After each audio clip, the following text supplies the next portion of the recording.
Bé, pensem que en aquestes eleccions estem contraposant dos models de ciutat. D'una banda, hi ha el que podem dir el model Convergència o Convergència i Unió més tripartit, que són dos models molt semblants. La diferència que hi veiem és que el tripartit va poder treballar en època de bonança econòmica, en una època en què hi havia molts diners, i sense preocupar-se gaire de com s'havien de tornar els crèdits que es demanaven per fer tots els projectes que tiraven endavant.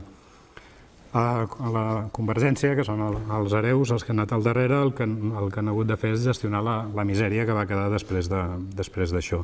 És un model, en els dos casos, basat en les privatitzacions, en l'escassa participació ciutadana i en un creixement urbanístic desmesurat que ara ha quedat absolutament fora de lloc. Des de la CUP proposem un model de ciutat diferent, un govern que retorni el poder de la decisió a la ciutadania, més enllà d'escollir uns representants cada 4 anys. Parlem de democràcia participativa més que de democràcia representativa.